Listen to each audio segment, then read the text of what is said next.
하늘의 천사들과 땅에 있는 천하 만민들과 땅 아래 있는 모든 영들로부터 세세토록 경배와 찬양과 영광을 받으실 주님, 이처럼 권세 있는 주님과 주님의 나라와 영광을 우리가 맡았사오니 주님의 나라와 영광을 위해 우리의 모든 것을 다 헌신해드리고 주님께서 천하 만민을 구원하시도록까지 오직 주님만을 복종하는 우리의 군병들이 되게 해 주시옵소서.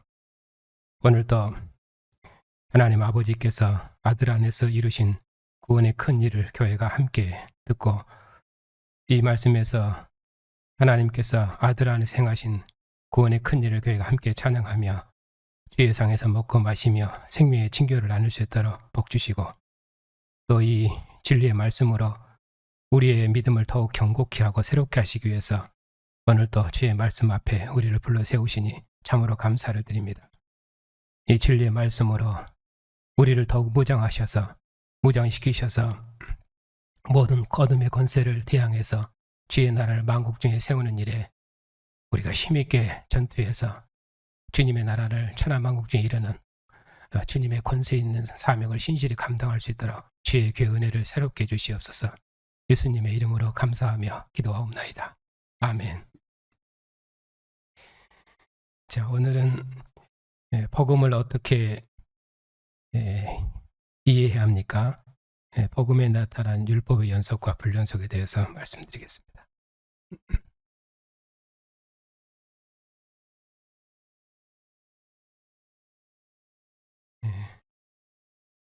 1번 복음은 무엇입니까?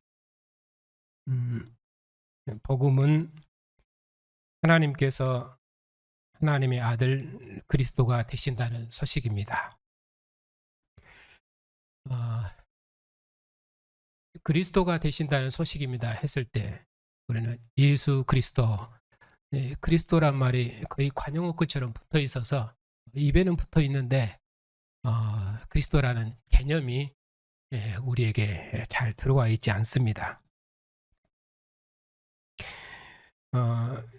그리스도 하는 개념은 항상 구약 개념을 배경으로 해야 되기 때문에 항상 하나님 나라 구원 역사에서 구약을 깔아야 한다고 말씀을 드렸습니다.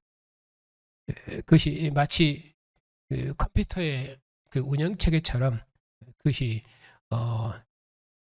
모든 그 성경을 해석하는 원리가 되고 그것이 우리의 삶의 의미와 정체성을 밝히는 원리가 되기 때문에 항상 구약의 언약 개념 이것이 출발이 되어야 한다고 말씀을 드렸습니다. 그렇기 때문에 출애굽기 언어 개념이 성경을 이해하고 또 하나님의 역사의 경륜을 이해하는 핵심이 되기 때문에 출애굽기 개념은 아주 중요하고 그래서 이것을 여러 번 읽으셔야 되고 그리고 이 개념으로 우리 자신을 무장해야 됩니다. 자, 복음은 예수님께서 하나님의 아들 그리스도 메시아 곧 메시아이기 때문에 당연히 하나님 나라 왕이시죠. 그리스도 하나님의 아들 왕이 되신다는 뜻입니다. 하나님의 아들 개념도 그러나 아버지와 아들 했을 때 아버지와 아들의 개념도 우리가 생각하는 아버지와 아들 이런 개념으로 이해하면 안 됩니다. 항상 구약에서 아버지와 아들의 관계에서 아버지가 누군지 아들의 관계 아들이 누군지 그렇게 이해를 해야 됩니다. 그랬을 때 성경에서 이제 5월달이 되면은 우리가 가정주간이기 때문에 항상 예배소서 본으로 설교를 했는데요. 거기서도 내 부모를 공경하라. 이제 부모와 자식과의 관계를 쭉 설명을 하지요. 그러니까 또 자녀들에게 말하기는 아버지 부모에게 복종하라, 순종하라 그렇게 말씀하지요. 왜 아들에게 그 아버지에게 복종하라고 말하냐면은 아버지는 하나님을 대신해서 하나님의 자녀들을 하나님께서 주신 자녀들을 하나님의 군병으로 길러내는 책무를 맡았고 그래서 하나님의 모든 권위를 아버지에게 주셨습니다. 그렇기 때문에 아버지는 하나님의 권위를 가지고 있지요. 그래서 아들은 하나님의 권위로 아들을 하나님의 군병으로 기르내야 될 책임이 있기 때문에 그 일에 있어서 하나님께서 아버지에게 모든 권위를 주신 것입니다. 그렇기 때문에 아들은 하나님의 군병으로 하나님의 백성으로 그가 새롭게 지어지기 위해서는 아버지의 가르침을 받아야 되고, 그리고 아버지의 가르침을 따라 순종해야, 그래야 아버지로부터 모든 것을 배워서 아버지가 원하는 아들로 성장해 나가는 것입니다. 그렇기 때문에 아들은 아버지에게 복종하는 것입니다. 그것이 아버지와 아들의 관계입니다. 그러니까 아버지는 하나님의 권위를 가지고 있는 것이고, 아들은 그 권위에 순종하고 복종함으로 아버지와 같은 아들로 그가 장성해 나가는 것이죠. 그러니까 아버지와 아들의 관계는 기본 개념은 복종입니다. 성경에서 그래서 하나님이 우리 아버지가 되신다 하는 개념도 이제 그런 개념입니다. 그래서 아버지는 우리의 모든 생명의 근원이시고, 그리고 그분으로부터 우리가 기원되어 있기 때문에 그분의 권위 앞에 순종하고 그분의 권위 앞에 매일 때 우리는 그분으로부터, 하나님으로부터 모든 생명과 그리고 모든 영광과 모든 복을 누리는 것입니다. 항상 아버지와 아들의 관계를 가져야 되고, 그래서 아들 개념은 그 아버지의 모든 유업을 상속받아서 아버지처럼 돼야 되기 때문에, 그렇기 때문에 아들과 아버지는 그런 의미로 아버지의 모든 것을 아들이 상속받으면은 그도 아버지처럼 되는 것입니다. 그래서 아버지와 아들이 하나가 되는 것이죠. 어떤 의미로 하나입니까? 아버지의 모든 유업을 상속받아서 아버지처럼 된다는 의미로, 그런 의미로 아버지와 아들은 하나가 되는 것입니다. 그러니까 항상 그 통치 개념, 이 개념, 하나님 나라 개념이 기본으로 깔려야, 그 통치 개념이 깔려야 아버지와 아들의 관계도 설정이 되는 것이고, 지금 이 세계에서 가지고 있는 아버지와 아들 개념으로 이해돼서는 안 됩니다. 지금 아들은 아버지의 말을 안 듣습니다. 기본 개념이. 그래서 뭐 말을 하면 싫어야 하죠. 왜냐하면 그런 아들 개념은 성경에는 없습니다. 왜냐하면 아버지의 말씀 앞에 싫어야 하고 대답하면은 그런 아버지의 아들로서 살 수가 없습니다. 그건 아버지와 아들의 관계를 끝내는 것이기 때문에 생명이 끊어지는 것이죠. 그렇기 때문에 아들은 아버지에게 순종함으로 아버지로부터 모든 것을 배우고 아버지와 같은 존재로 성장해 나가는 것입니다. 그 기본 개념을 설명하다가 조금 길어졌는데요. 자, 다시 돌아와서 복음은 예수님께서 하나님의 아들, 그리스도 왕이시다, 왕이 되신다 하는 소식입니다. 그래서 지금 조별 공부에서도 이 복음에 대해서 계속 공부하고 있기 때문에 반복되고 있습니다만은, 반복하면 확실히 해서 반복된다. 반복하는 것은 반복하면 확실히 되는 것이죠. 그래서 확실하게 개념을 잡을 수 있는 기회가 되었으면 좋겠습니다. 자, 그리스도가 되신다는 소식인데, 두 번째 더 설명합니다. 그러면은 그리스도가 되신다는 것은 무엇인가? 예수님께서 하나님의 아들 그리스도가 되신다는 것은 하나님 나라를 다스리는 주권자, 통치자, 권세자, 그것이 그리스도가 되신다는 뜻입니다. 왜냐하면은 예수님께서 하나님의 아들로서 그리스도 왕이 되신다는 거죠. 하나님의 아들입니다. 상속자예요. 아들이기 때문에 상속자입니다. 그러면 상속은 그냥 받는 것인가? 아니죠.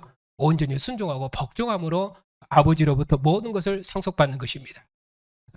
순종하지 아니하고 아버지로부터 상속받는 길은 없습니다. 그러면 아들이 어떻게, 하나님의 아들 그리스도께서 어떻게 아버지의 모든 것을 상속받은 아버지 아들이 되셨습니까?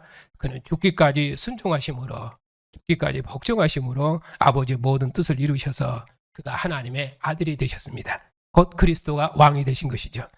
그래서 하나님 나라를 다스리는 주권자, 통치자, 권세자가 되신 것입니다. 그것이 복음입니다. 자, 구약의 이스라엘 나라는, 그러면 그것이 역사에서 어떻게 이루어졌는지 보겠습니다. 구약의 이스라엘 나라는 여호와 하나님께서 모세를 통해 전해준 율법의 말씀으로 다스리십니다. 자, 예수께서 하나님의 아들, 곧 그리스도로 통치하시는, 그리스도로서 그 나라를 통치하고 다스리시는 권세자가 되셨는데, 이 나라가 어떻게 해서 세워졌냐 하는 것입니다. 그냥 세워진 것이 아니라 구약의 이스라엘 나라를 그리스도의 나라로 새롭게 완성하셨기 때문에 항상 구약의 이스라엘 나라로부터 출발해야 한다고 말씀을 드렸습니다. 구약의 이스라엘 나라는 여호와 하나님께서 모세를 통해 전해준 율법의 말씀으로 다스리십니다. 왜냐하면 그 율법으로 그 나라가 설립됐기 때문입니다. 이스라엘 백성이 율법의 말씀에 복종하는 것은 이스라엘 백성의 생명입니다. 왜냐하면 그들이 율법의 말씀으로 지어졌고 율법의 말씀으로 다스려지기 때문에 이스라엘 백성은 그 율법의 말씀에 복종해야 됩니다. 그래야 하나님께서 그 율법의 말씀으로 이스라엘을 다스리고 통치할 수 있습니다. 만일에 이스라엘 백성이 그 말씀에 복종하지 않으면은 하나님이 그 말씀을 통해서 이스라엘을 다스릴 수가 없습니다. 그렇기 때문에 이스라엘은 그 율법의 말씀에 복종함으로 하나님의 통치를 이루는 것이고 그것이 이스라엘 백성의 생명이고 기쁨이고 영광입니다. 왜냐하면 하나님이 우리를 통해서 그 나라를 다스리고 통치하신다. 그렇게 해서 이스라엘 하나님 여호와가 천지 창조주시여 그분이 역사의 주인이시며 모든 만민이 경배하고 찬양할 하늘의 하나님이시다 하는 여호와의 증인으로서 그들이 그 사명을 감당해내면은 그것이 이스라엘의 기쁨이고 영광이고 생명이죠. 그 이스라엘의 정체성 아닙니까? 그것을 이루어내는 것이 이스라엘 백성의 생명입니다. 그럼 어떻게 합니까? 그들이 율법의 말씀에 복종함으로 그 일을 해낼 수 있는 것입니다. 왜냐하면 그 율법의 말씀으로 이스라엘을 출생되었고 이스라엘을 다스리시기 때문입니다. 율법의 말씀은 여호와 하나님을 섬기는 법과 이스라엘 12지파에 속한 형제를 어떻게 사랑할 것인가 이 두 가지 법으로 되어 있죠. 우리가 하나님을 사랑하고 이웃을 내 몸처럼 사랑해라. 이것이 율법의 두 큰 강론이죠. 즉 여호와 하나님을 유일하신 하나님을 섬기는 이스라엘 공동체는 어떤 공동체입니까? 그들은 어떻게 하나됨을 이룰 것인가? 그것이 율법입니다. 그래서 이스라엘 애굽에서 구원하신 하나님, 그 하나님께서 이스라엘을 하나님 나라 백성으로 지으셨는데 그들이 함께 하나됨을 이루어서 그 나라를 섬기고 그 나라를 봉사함으로 하나님이 이스라엘을 통해서 다스리시고 통치하시는 하나님의 나라를 가나안 땅에 이루는 것입니다. 그런데 그 나라가 범죄에서 멸망했죠. 그래서 하나님께서 다윗의 후손 왕으로 그의 아들을 보내셔서 새로운 통치를 가져오셨는데 그러면은 이전의 나라도 율법으로 통치했던 것처럼 이제 하나님께서 하나님의 아들의 율법으로 통치하시겠죠. 그래서 4번 예수님께서 그리스도가 되시는 하나님 나라는 예수님께서 직접 말씀하시는 율법, 계명, 교훈, 복음 여러 언어로 쓰이고 있는데 예수님께서 직접 말씀하시는 율법으로 그리스도의 율법으로 설립되었습니다. 그것이 마태복음 5, 6, 7장에 있는 산상수훈이죠. 모세는 이렇게 말했지만은 나는 너희에게 이르노니 해서 모세의 율법의 말씀과 대비된 새로운 아들의 말씀으로 교회를 세우신 것입니다. 예수님을 그리스도로 믿는 신약교회가 하나님 나라입니다. 그러니까 구약의 다윗의 나라는 모세 율법으로 모세 율법으로 세워졌기 때문에 모세 율법이 통치되는 나라이고 모세 율법이 다스려지는 나라입니다. 근데 이제 그 나라를 하나님의 아들의 율법이 통치하는 나라로 새롭게 구원한 것이죠. 왜냐하면 이 아들의 나라가 왜 구원이 되냐면은 아들이 통치하시는 아들의 율법이 다스려지는 나라가 왜 구원이 되냐면은 이는 하나님의 아들, 하나님의 상속자, 그런 의미로 아들이기 때문에 상속자입니다. 상속자이기 때문에 아버지의 정권을 가집니다. 그런 의미로 아버지와 같습니다. 종은 아버지의 것을 상속받지 못하고 주인의 것을 상속받지 못합니다. 아버지의 것, 주인의 것을 상속받는 자는 아들입니다. 그것도 장자. 여러 아들이 있지만은 예수님께서는 독생하신 아들 이렇게 말씀하고 있잖아요. 독자입니다. 유일한 독자이죠.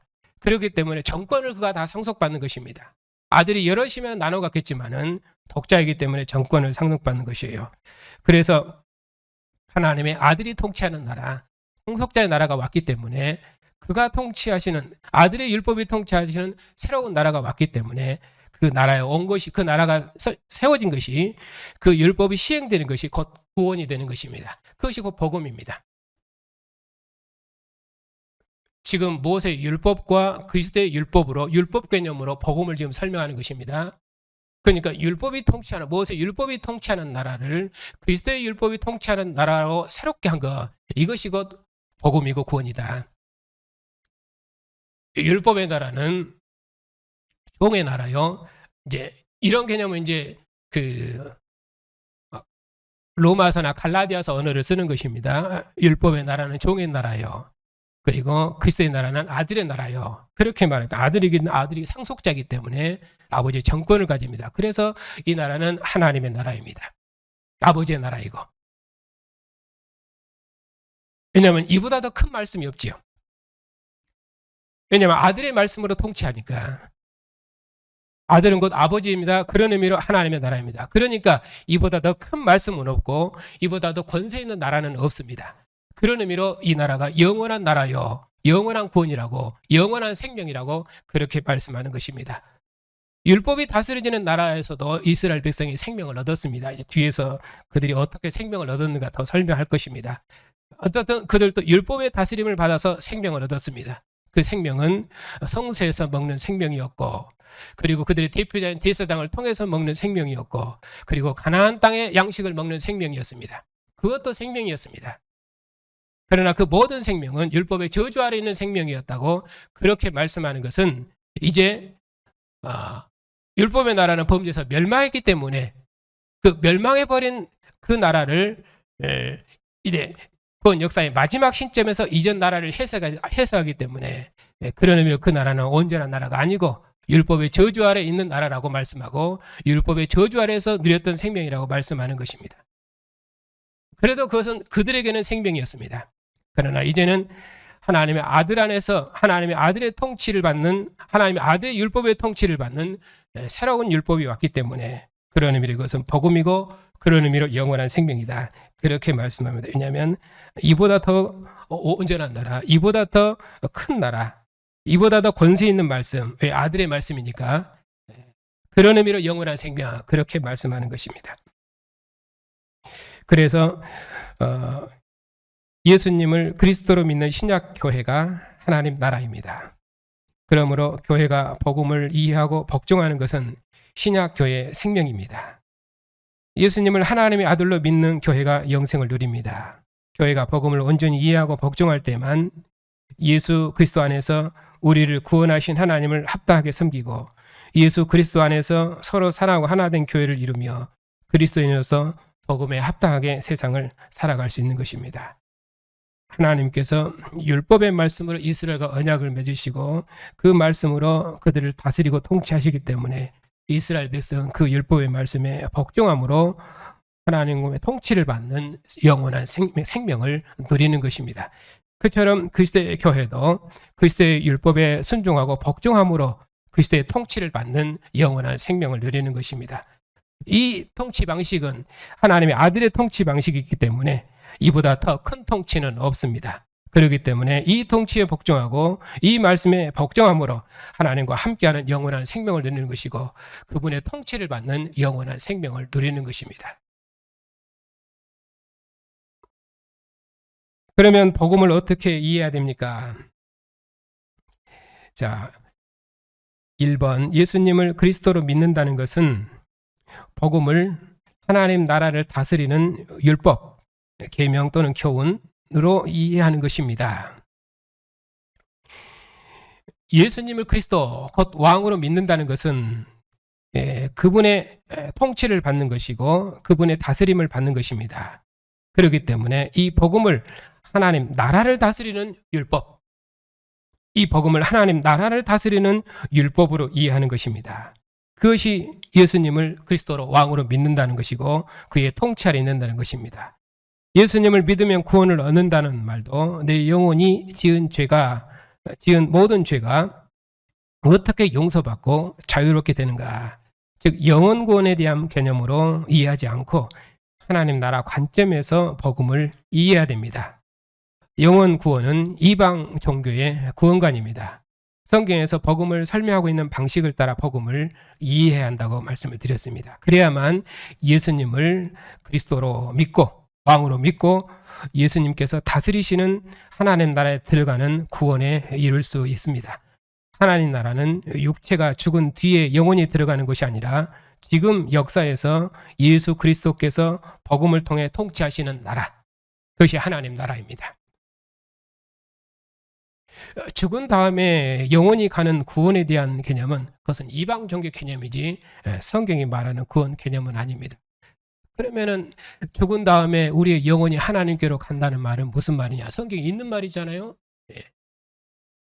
그건 당연히 우리를 지으신 분에게로 돌아간 우리 영혼이 우리를 지으신 분에게로 가는 것은 지극히 당연한 것이죠. 왜냐하면 우리의 모든 생명의 기원이 우리를 지으신 하나님께 있기 때문에 그런 언어를 쓰는 것이지, 우리가 예수를 믿으면 우리 영혼이 구원받는다. 하나님께서 예수님을 보내셔서 우리를 믿고 해서 그분을 믿음으로 우리의 영혼이 저 처운 전당에 간다 하는 구원에 대해서는 성경은 말하지 않습니다. 성경은 하나님 나라를 구원하는 언약 역사입니다. 그래서 이번은 성경은 하나님 나라 언약을 기록합니다. 복음은 모세 율법을 완성한 것입니다. 그 모세 율법은 가나안 땅에 다윗의 나라가 모세 율법이 시행되고 통치되는 나라이죠. 그 나라를 완성하고 그 나라를 구원한 것이 복음입니다. 그러면 율법이 폐허졌다는 말은 무슨 말인가? 그것은 복음으로 세워진 하나님 나라는 모세 율법으로 다스리는 나라가 아니라 그리스도의 율법으로 다스리는 나라라는 뜻입니다. 모세 율법으로 다스리는 나라는 다윗의 나라였고 가나안 땅의 나라였습니다. 그러나 그 나라가 범죄해서 멸망했습니다. 그래서 하나님께서 하나님 다윗의 후손왕으로 아들을 보내셨습니다. 그분은 하나님의 아들이십니다. 그분이 통치하는 새로운 나라를 세우셨습니다.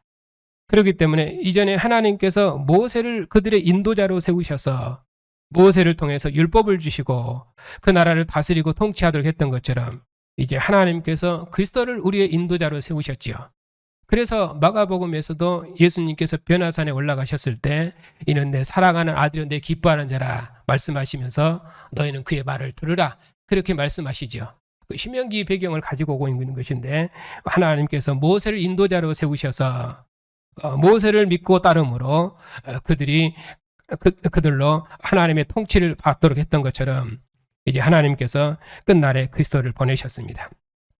그리고 그가 그의 율법으로 다스리는 나라를 세우셨습니다. 그것이 복음으로 세워진 하나님의 나라, 곧 그리스도의 나라입니다. 그 나라가 교회인데 그렇기 때문에 교회는 그리스도의 율법에 곧 복음에 복종해야 됩니다. 교회가 혼란스러워하고 섞기 쉬운 것은 문맥을 따라서 율법을 이해하지 못하는 것입니다. 신약 성경에서 율법에 대해 언급할 때 모세 율법을 가리키는 것도 있고 그리스도의 율법을 가리키는 것도 있습니다. 그것은 이제 로마서가 이제 그게 잘 설명하고 있는데 하나님 나라는 그리스도의 율법으로 다스리는 나라이고 율법이 없는 나라가 아닙니다. 하나님의 은혜로 구원을 받았다는 것은 사람의 공로가 아닌 공짜로 구원을 얻었다는 뜻이 아닙니다. 하나님의 은혜는 하나님 나라 통치의 법입니다. 왜냐하면 그리스도의 율법은 구약 모세 율법과 같지 않냐고 하나님의 은혜를 나타내는 법이기 때문입니다. 성경은 하나님 나라를 구원하는 언약 역사이기 때문에 성경은 하나님 나라 언약을 기록합니다. 그래서 이제 하나님께서 복음으로 세워진 하나님의 나라를 세우셨는데 그 나라는 이전처럼 모세 율법으로 다스리는 나라가 아니라 그리스도의 율법으로 다스리는 나라이기 때문에 교회는 마땅히 그리스도의 율법에 복종해야만 그리스도의 율법의 통치를 받는 나라로 새롭게 되는 것입니다. 그리고 그리스도의 율법의 통치를 받는 구원을 누리는 것이고 그리스도의 율법의 통치를 받는 생명을 누리는 것입니다. 그렇기 때문에 율법 했을 때는 항상 우리는 구약 모세 율법 하는 것이 기본 개념이겠지만은 로마서에서는 이 율법을 그리스도의 율법 또는 모세율법 구분해서 설명을 하고, 그리고 모세율법을 행위의 율법 이렇게 설명하고, 그리고 그리스도의 율법을 믿음의 율법 이런 식으로도 또 설명을 합니다. 또 은혜의 율법, 은혜의 법 이렇게도 설명을 하고, 그렇기 때문에 하나님의 통치의 법을 이제 율법이, 하나님의 통치의 법이 율법으로부터 출발했기 때문에 그리스도의 법도, 통치의 법도 그리스도의 율법이라는 그런 언어를 쓰는 것입니다.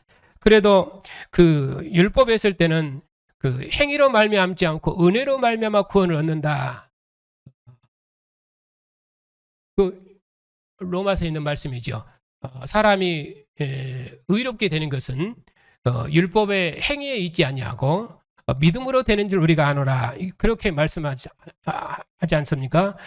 그런즉 자랑할 때가 어디 있느냐, 무슨 법으로냐, 행위로냐, 아니라 오직 믿음의 법으로니라. 그래서 행위의 법, 믿음의 법, 또 은혜의 법, 율법 이렇게 서로 대비를 해서 설명을 합니다. 그렇기 때문에 구약은 율법으로, 행위의 법, 왜냐하면 율법은 여러 규례와 행위로 구성되어 있거든요. 그런 의미로 구약의 율법을 행위의 율법 그렇게 설명을 합니다.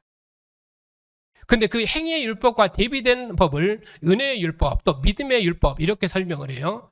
그러니까 행위와 대비된 은혜의 법 이렇게 설명을 하기 때문에 그 은혜는 행위로 말미암지 아니하고 은혜로 말미암는다, 구원을 얻는다 했을 때는 그것은 사람은 온전히 율법을 지킬 수 없기 때문에 그리스도께서 온전히 율법을 지켜주심으로 그 은혜를 우리에게 전가해서 우리가 의롭게 되고 온전케 된다 하는 것이 개혁신학이 가지고 있는 근본적인 칭의 개념입니다. 어떻게 하면 우리가 의롭게 되는 것인가?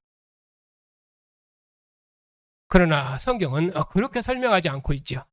구약에서는 율법의 행위를 통해서, 행위의 법을 통해서 의롭게 되었고, 신약교회는 그리스도의 율법을 통해서 의롭게 됐다. 그것을 은혜의 법 또는 믿음의 법 이렇게 설명을 하지, 행위와 은혜를 대비된 그 대비를 그리스도의 행위에, 그리고 모세 율법의 행위 이렇게 막 대비하지 그리스도의 행위는 우리는 할 수 없는데 하나님께서 그리스도를 통해서 하신 의를 우리에게 전가했다, 그런 식으로 설명하지는 않거든요. 그렇기 때문에 여기 말하고 있는 것처럼 하나님의 은혜로 구원을 얻었다는 것은 사람의 행위, 곧 공로가 아닌 공짜로 구원을 얻었다는 그런 뜻이 아니다. 하나님의 은혜는 곧 무엇입니까?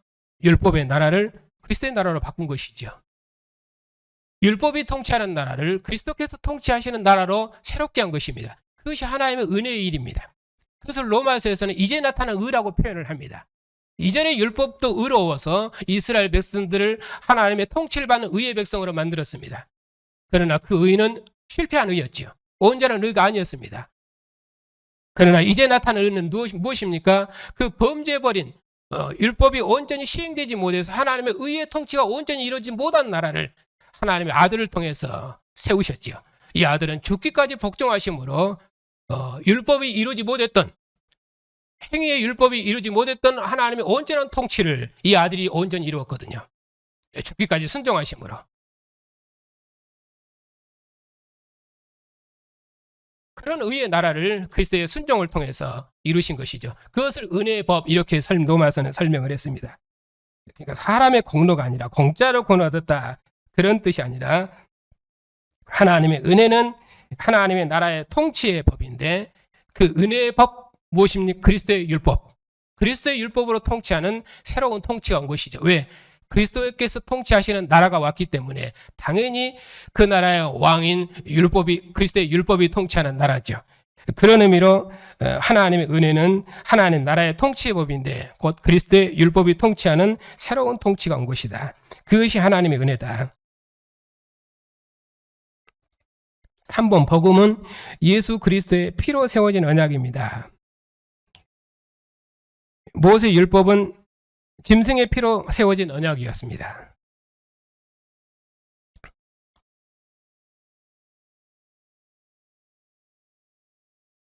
그런데 복음은 예수 그리스도께서 하나님 아버지의 뜻을 이루시기 위해서 복종하신 것처럼 교회가 하나님 아버지를 복종하게 하는 언약의 말씀입니다.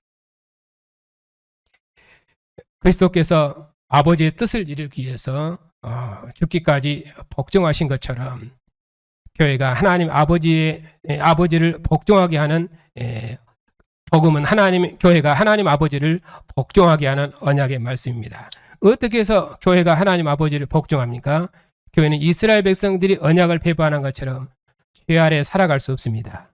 구약 이스라엘 백성이 언약을 지키지 못하고 넘어졌기 때문에 언약에 신실하신 하나님께서 그리스도를 통해 온전히 언약을 지키는 나라를 세우셨습니다.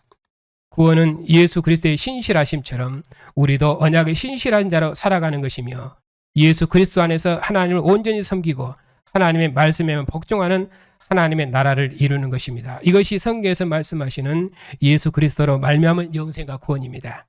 앞에서도 설명했습니다마는 율법은 하나님의 의를 온전히 이루지 못했는데 하나님의 아들이 죽기까지 순종하심으로 복종하심으로 아버지의 모든 의를 이루셔서 아버지의 온전한 의가 이루어지는 아버지의 통치가 이루어지는 하나님의 아들의 나라를 이 땅에 세운 것입니다. 그것은 그리스도의 온전한 복종과 순종을 통해서 세워진 것이죠. 이렇게 해서 그리스도의 온전한 순종을 통해 세워진 하나님의 아들이 통치하시는 나라, 그것이 하나님의 의가 온전히 이루어지는 나라죠. 그 나라를 우리가 유업으로 받았습니다. 그렇기 때문에 당연히 그리스도께서 죽기까지 복종하심으로 여기 구원은 예수 그리스도의 신실하심, 그 신실하심은 충성이죠. 죽기까지 아버지의 모든 뜻을 이루는 그의 충성입니다. 그리고 하나님의 신실하심은 무엇입니까? 하나님은 충성하신 아들을 죽은 자 가운데서 살리셔서 그의 충성이 하나님의 모든 의를 이루는 하나님의 뜻을 이루셨기 때문에 하나님께서 그를 보좌 우편에 앉히셔서 모든 권세들의 주로 삼으시고 그의 모든 통치와 권세와 영광을 다 아들에게 위임하신 것입니다. 그 통치권을 그에게 주신 것이죠. 그것이 그리스도께서 죽기까지 충성하심으로 얻으신 상급입니다. 그래서 하나님의 의가 온전히 이루어지는 나라를 그가 유업으로 상속받아서 그가 그 나라의 왕이 되셨고 우리를 그 나라 백성으로 부르셔서 그 의의 통치를 받는 백성으로 부르신 것이죠. 그렇기 때문에 당연히 우리도 죽기까지 복종함으로 그 의의 나라를 상속받는 것이고 그 의의 나라를 함께 봉사하는 구원과 영원한 생명을 누리는 것이고 그 의의 나라가 주님 오심으로 완성되었을 때 우리도 그 나라에서 영광을 누리는 것입니다. 그렇기 때문에 지금 세워진 이 의의 나라, 하나님의 아들이 통치하시는 나라, 죽기까지 복종하심으로 이루신 나라, 율법의 나라는 불순종함으로 그 의의 나라를 이루지를 못했고 하나님 의의 온전히 이루지를 못했습니다. 그러나 이 아들은 죽기까지 복종하심으로 그 의의 나라를 이루셨기 때문에 그 의의 나라를 상속한 교회도 그 의에 함께 참여함으로 어떻게 참여합니까? 주님의 죽으심과 고난에 참여하는 거죠. 오늘 바가보면 한다면은 그리스도께서 마신 잔을 마시고 그리스도께서 받으신 세례를 받음으로 그 의의 나라를 상속받아서 그 나라를 함께 봉사하는 것이죠. 그래서 11장부터 13장은 분명히 범죄한 예루살렘, 강도의 소굴이 된 예루살렘에 대한 심판을 말하고 있지만은 그 심판을 말하면서도 제자들의 교훈이 핵심입니다. 단순히 예루살렘은 심판한다, 멸망한다.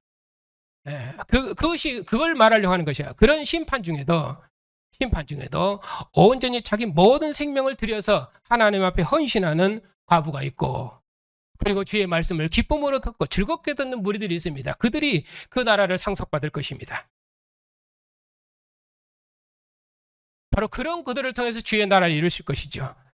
유대 당국자들과 그리고 서기관들과 바리새인 유대인들에게 장자들이고 예루살렘의 영광을 가진 자들입니다.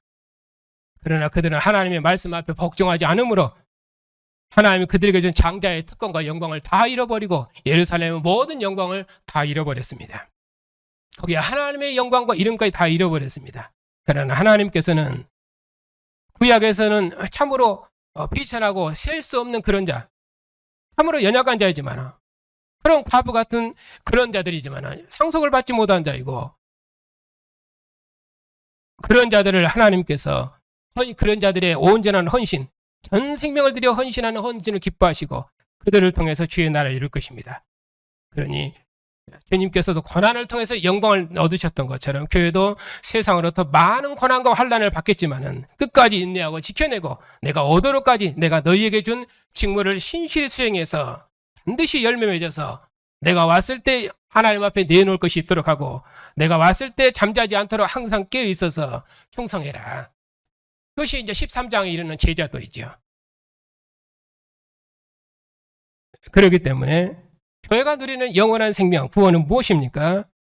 그것은 하나님의 그리스도께서 죽기까지 순종하심으로 이루시는 하나님의 모든 의의 통치의 나라, 그 의의 나라를 우리가 유업으로 받았기 때문에 그 의의 나라를 온전히 섬기고 그 의의 나라를 온전히 봉사함으로 어떻게 주님의 말씀에 순종하고 복종함으로 그 나라를 봉사해내는 것이죠. 그 어떤 경우에도 세상 권세에 복종하지 아니하고 오직 그리스도의 말씀에만 복종해서 하나님 나라를 함께 이루는 것입니다. 그것이 성경에서 말씀하시는 예수 그리스도로 말미암은 영생과 구원입니다. 자, 그러면 세 번째,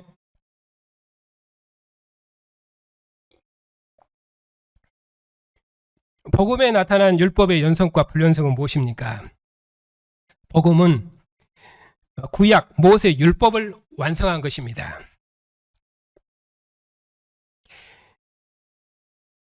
복음은 율법의 연속과 불연속을 모두 가지고 있기 때문에 복음을 이해할 때 반드시 율법의 연속과 불연속 이 두 가지를 모두 이해해야 됩니다.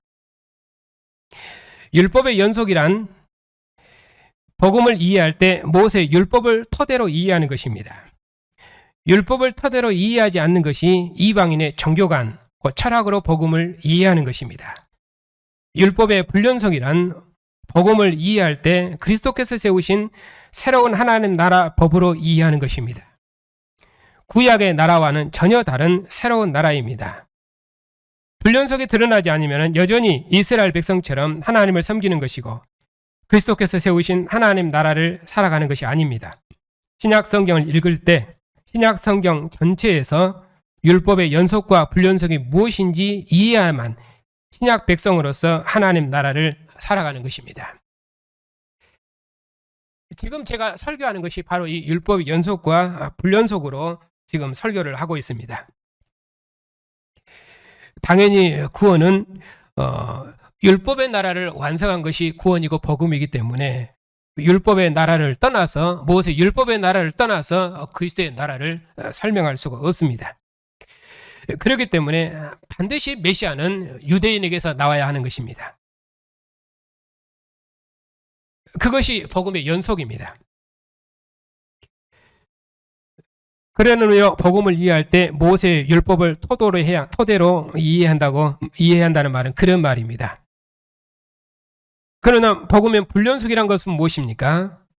그리스도께서 세우신 새로운 하나님 나라의 법으로 이해하는 것입니다. 구약의 나라와는 전혀 다른 새로운 나라 율법이기 때문입니다. 그래서 마태복음에서는 모세는 너희에게 이렇게 말했지만은 나는 너희에게 이르노니 그렇게 말씀하십니다.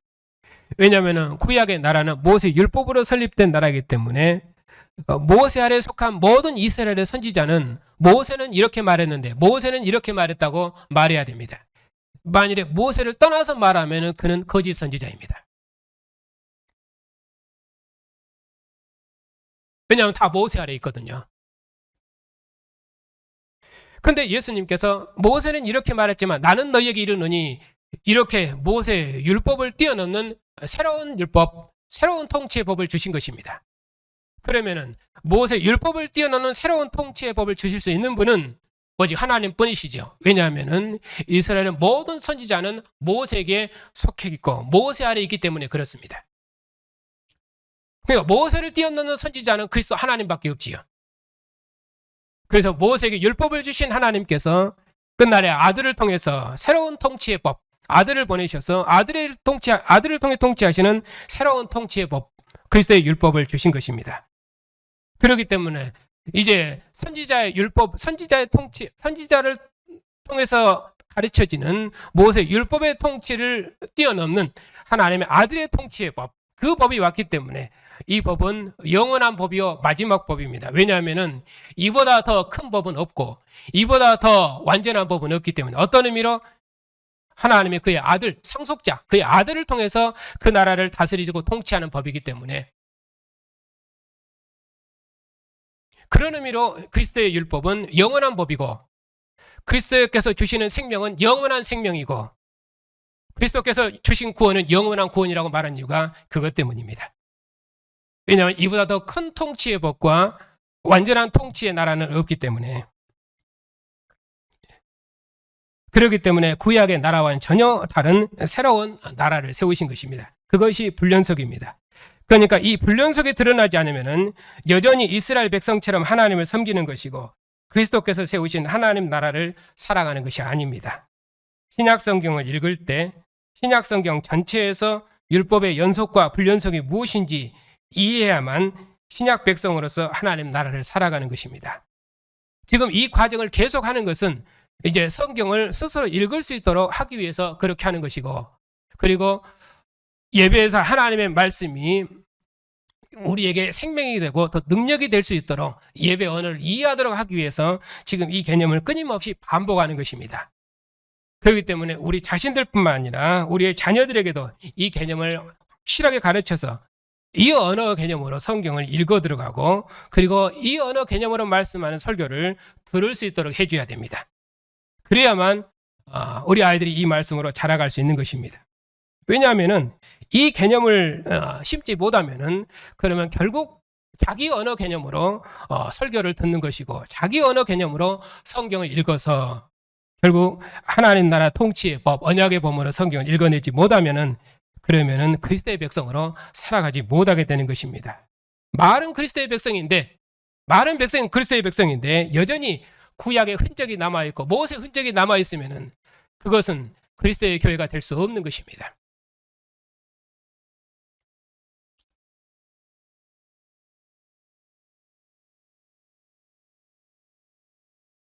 2번입니다. 하나님을 예배드린다는 의미에 대해서 율법의 연속과 불연속을 설명하겠습니다. 예배에서의 율법의 연속과 불연속입니다. 먼저 율법의 연속을 알려면은 이스라엘 백성이 하나님을 어떻게 예배드렸는지를 찾아야 합니다. 구약 율법에서 이스라엘 백성이 하나님을 예배드리는 것은 성소에서 하나님을 제사드리는 것이었습니다. 이스라엘 백성을 대표해서 제사장이 하나님께 제사드리고 제사 음식을 먹었습니다. 하나님께 제사를 드리면 하나님께서 기뻐 받으시고 제물의 고기는 제사장만이 먹을 수 있었습니다. 피는 생명이어서 제사장에게도 주시지 않으셨습니다. 안식일이 되면 양식을 구하기 위해서 일하러 가지 못하도록 하셨고 하나님의 성소에서 제사장이 식탁에 차려놓은 진설병 떡을 먹도록 하셨습니다. 안식일에 일하러 간다는 것은 하나님의 성소에서 왕이신 하나님의 식탁에서 먹도록 하신 날에 자신이 수고하여 든 양식으로 자신의 생명을 삼는 것이기 때문에 이는 여호와의 생명을 거절하는 것이어서 죽이도록 하셨습니다. 첫 창조 질서는 7일마다 안식했습니다. 안식은 자신이 수고한 것으로 생명의 양식을 삼지 않고 하나님께서 주신 생명의 양식으로 하나님의 식탁에 먹으며 하나님을 경배하는 것입니다.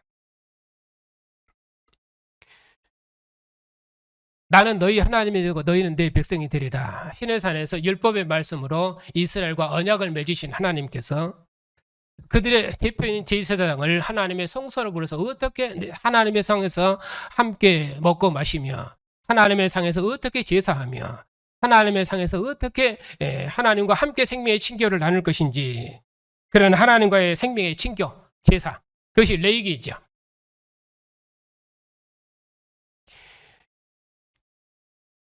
신약에서 예배 개념을 이제 그쪽에서 끌어옵니다.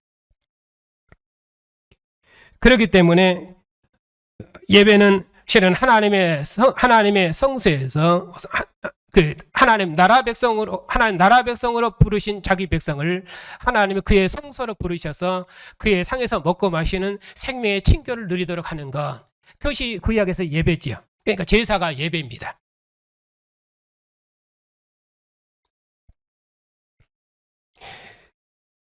근데 이스라엘 백성들이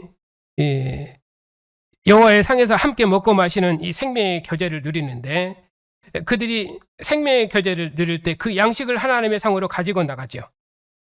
근데 그 양식을 그들이 어떻게 주셨냐면은 하나님께서 안식일이 되면은 양식을 구하기 위해서 일하러 가지 못하도록 하셨습니다. 그리고 하나님의 성소에서 제사장이 식탁에 차려놓은 진설병을 먹도록 하셨습니다. 그러니까 이스라엘과 안식일에 쉬도록 하셨지요. 그것은 첫 창조 질서부터 그렇게 되어 있습니다. 물론 하나님이 엿새 동안 일하고 제7일에 쉬셨습니다. 거기서 쉰 것은 하나님이 쉬신 것처럼 너희들 쉬게 하리라. 그래서 하나님의 안식에 참여토록 하는 것, 그것이 첫 창조 질서 에덴에서의 생명이었습니다. 그런데 출애굽께서 말씀하실 때는 하나님이 엿새 동안 일하고 제7일에 쉬셨다. 그렇게 말씀하실 때 하나님이 말씀하시기를 제사장이 하나님의 상에서 먹는 영원한 생명을 얻는 것, 그것은 백성을 대표해서 제사장이 하나님의 상에서 먹는 것이죠. 그것이 이스라엘 백성의 생명입니다. 그렇기 때문에 그들의 수고로 그들이 하나님의 생명을 누리는 것이 아니라 여호와의 상에서 함께 생명의 교제를 누리는 것, 그것이 이스라엘 백성의 생명이죠. 그래서 이스라엘 백성이 광야를 걸으실 때 하나님께서 하늘의 만나로 그들을 먹이셨습니다. 그래서 하나님이 그들의 생명이신 것을 증거하셨죠. 그리고 안식일에는 하나님이 엿새째는 이틀의 양식을 주셔서 그들로 일곱째 날에 하나님의 상에서 함께 일곱째 날에 그들이 들판에 나가지 아니하고도 먹고 마실 수 있도록 하나님이 그들을 복 주셨고, 또 가나안 땅에 들어가서는 그 광야에 만나가 그치고 가나안 땅의 양식으로 그들을 먹이셨는데, 거기 들어가서도 그들은 하나님께서 말씀하시기를 엿새 동안 일하고 제7일에는 안식일이니 쉬어라. 그렇게 말씀하셨죠. 그렇게 해서 그들로 하나님의 생명으로 살 수 있도록 그렇게 하신 것입니다. 그것의 확증이 무엇입니까? 그들의 대표자인 대제사장을 여호와의 상으로 부르셔서 그 상에서 먹도록 하신 것입니다. 그것이 이스라엘 백성의 생명입니다. 그렇기 때문에 광야에서 그들이 일곱째 날에 들판에 나가서 곡식을 거두러 갔을 때, 그것을 거뒀을 때 그들은 거두지 못했고, 그리고 그들이 욕심껏 여섯째 날에 많은 것을 거뒀을 때 나머지는 다 썩어버렸습니다. 왜냐하면 생명은 하나님의 것이기 때문에. 그렇게 해서 여호와의 생명으로 살 수 있도록 하나님이 그들을 복주신 것입니다. 그렇기 때문에 하나님의 성소에서 제사장이 식탁에 차려놓은 떡을 먹도록 한 것, 그것이 하나님께서 이스라엘 생명이심을 거기서 확증해 주신 것입니다. 그렇기 때문에 안식일에 일하러 가는 것은 하나님의 성소에서 왕이신 하나님의 식탁에서 먹도록 하신 이 날에 자신이 수고해서 얻은 양식으로 자신의 생명을 삼는 것이기 때문에, 그것은 곧 무엇입니까?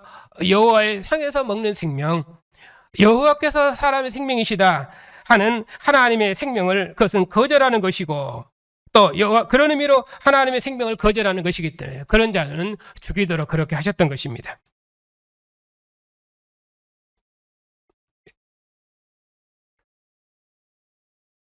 그러니까 이스라엘 역사에서도 이스라엘이 무엇으로 사는가?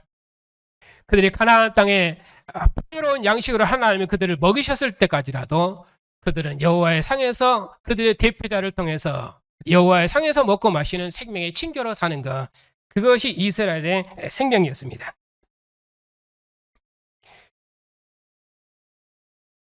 그러면은 그리스도의 교회가 하나님을 예배하면서 먹고 마신다는 개념을 이제 설명하겠습니다. 3번입니다. 하나님을 참되게 예배드리는 것에 대해서 율법의 훈련석을 설명하겠습니다. 우리는 아직 첫 창조 질서 아래 살아갑니다. 복음서에서 예수님께서는 자신이 안식일에 생명을 주시는 하나님, 안식일의 주인이심을 증거하셨습니다. 사도들이 전한 복음을 따라 교회는 예수 그리스도께서 부활하신 날, 안식 후 첫날 모여서 떡을 떼며 성찬을 행하며 그리스도와 하나님을 찬양했습니다. 예수님께서는 유월절에 죽으시면서 제자들에게 떡을 떼어주시면서 성찬을 제정하셨습니다. 자신의 생명을 교회를 위해서 내어주시면서 자신의 살과 피를 먹으라고 말씀하신 것입니다. 교회가 주님 부활하신 날에 주님의 식탁에 앉아서 주님께서 교회에 주신 양식 성찬을 먹으며 그리스도 안에서 교회를 구원하신 하나님을 경배하는 것은 교회의 생명이요 참 안식을 누리는 것입니다. 교회가 예배일에 주님의 식탁에 앉지 않는 것은 주님의 살과 피가 교회의 생명의 양식임을 거절하는 것이어서 생명이 없습니다. 교회는 복음, 즉 주님의 말씀에 순종함이 생명입니다.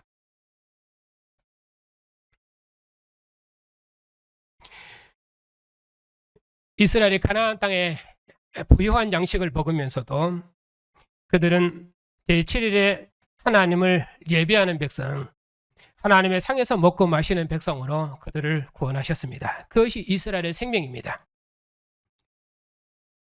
이제 하나님께서 역사의 마지막에 아들을 보내셔서 아들의 피와 살로 먹고 마시는 새로운 이스라엘, 새로운 생명의 교제를 우리에게 유업으로 주셨습니다.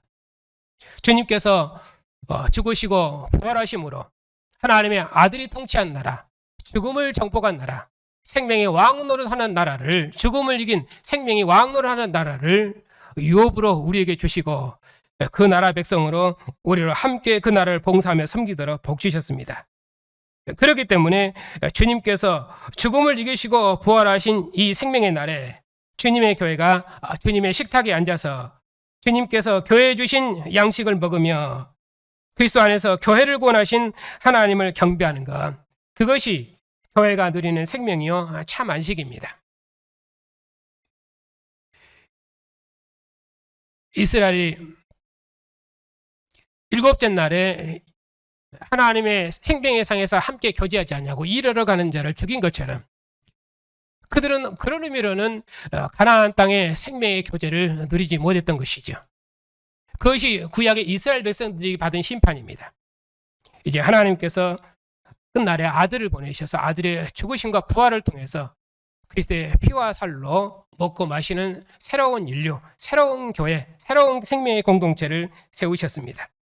주님께서도 그래서 죽으시기 전에 마지막 성찬을 제정하시면서 내 피와 내 살을 먹으라 말씀하시면서 주의 날에 주의 상에서 먹고 마시는 새로운 생명의 공동체의 생명이 무엇인가를 가르치셨습니다.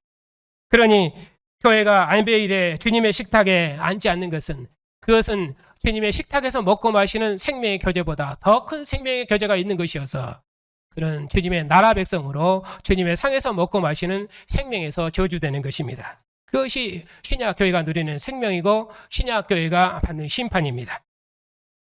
그렇기 때문에 주님의 살과 피가 교회의 생명의 양식임을 거절하는 것, 그것이 곧 주님의 식탁을 거절하는 것이죠.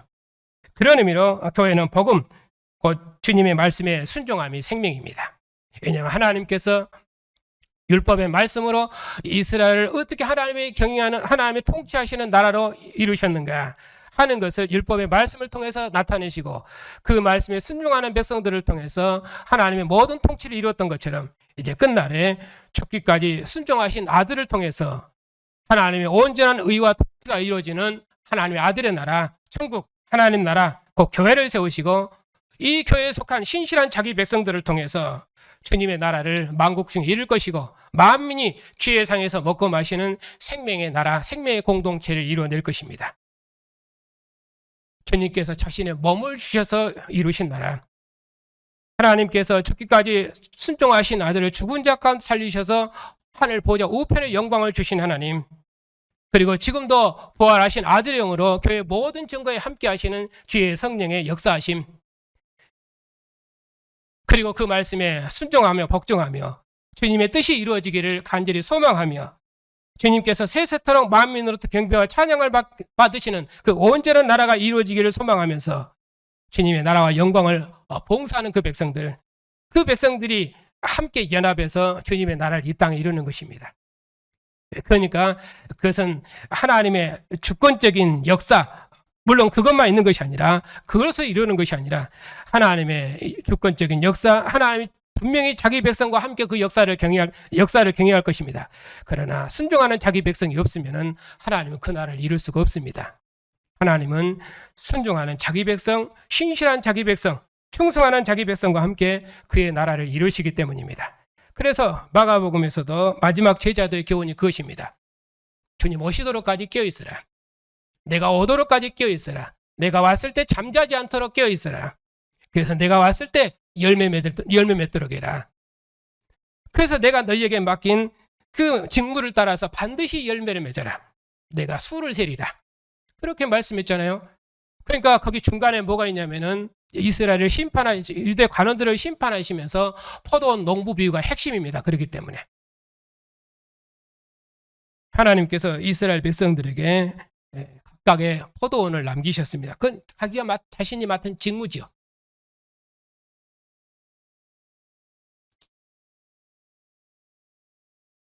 그런데 그 직무에 충실하지 못했습니다. 종들을 보내서 무엇을 열매 맺었는지.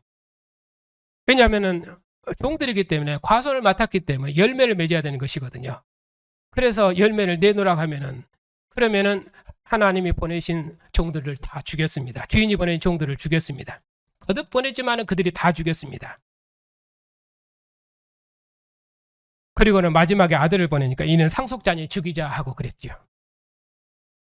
그것을 예수님께서 비유로 끌어와서 지금 하나님 다윗의 후손으로 오신 하나님의 아들로 자기 집에 오신 그리스도가 누구신가 자신이 누구신가를 증거하셨습니다. 그런데도 그들이 예수님을 오히려 죽이려 했고 그랬죠.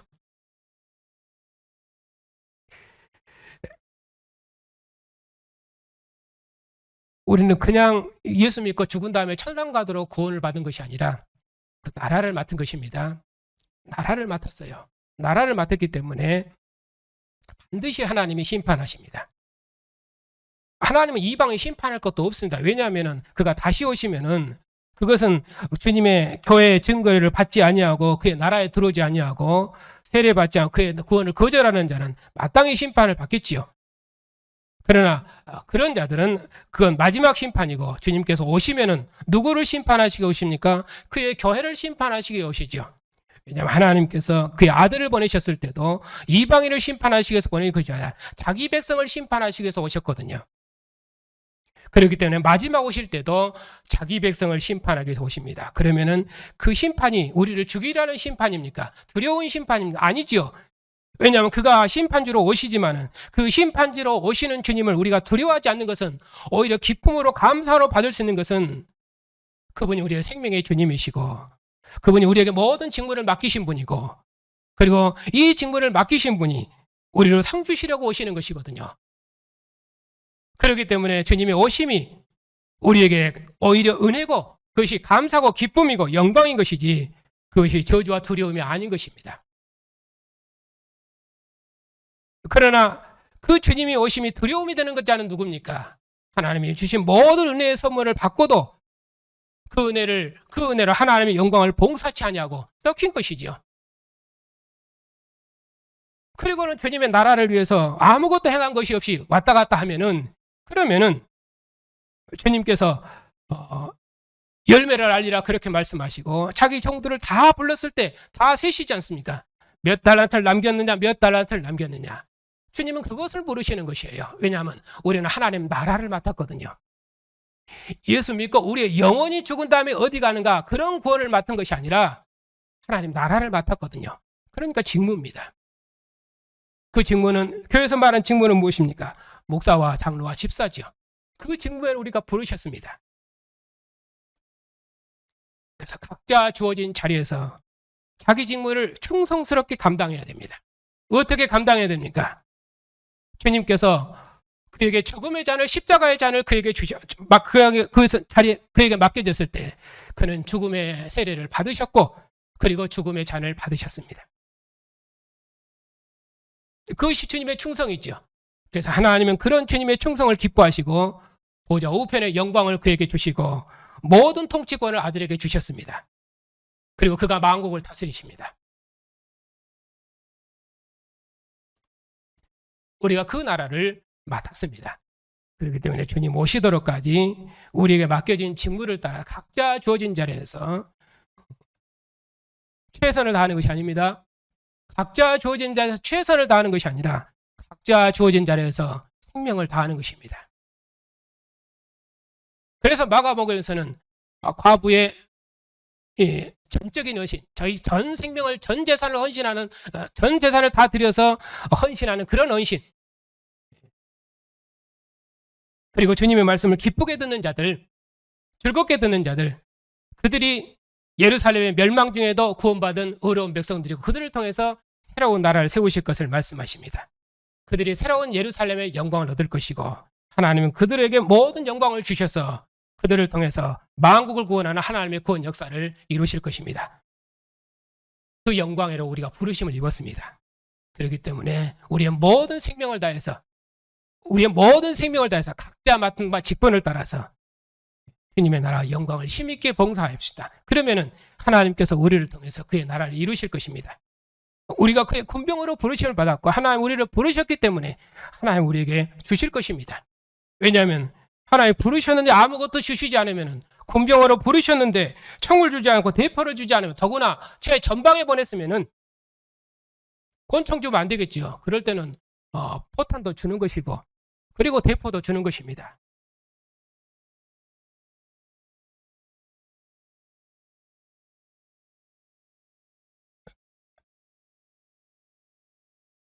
영광은